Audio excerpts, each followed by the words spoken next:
சொந்தம் என்று சொல்லிக்கொள்ள 1000 உறவுகள் இருந்தாலும் பணம் மட்டும் உன் கையில் இல்லை என்றால் எந்த உறவும் உன்னை மதிக்காது.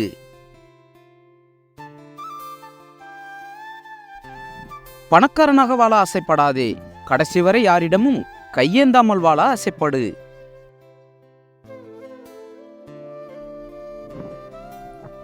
பணத்தால் நீ புத்தகத்தை வாங்கலாம், ஆனால் ஒரு நாளும் உன்னால் அறிவை வாங்க முடியாது.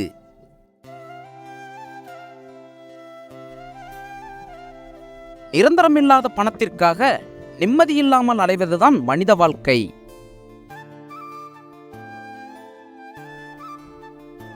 உண்மையான உறவு யார் என்று அறிய வேண்டுமா? பணமில்லாதவனாக சில நாட்கள் வாழ்ந்து பார், தெரியும்.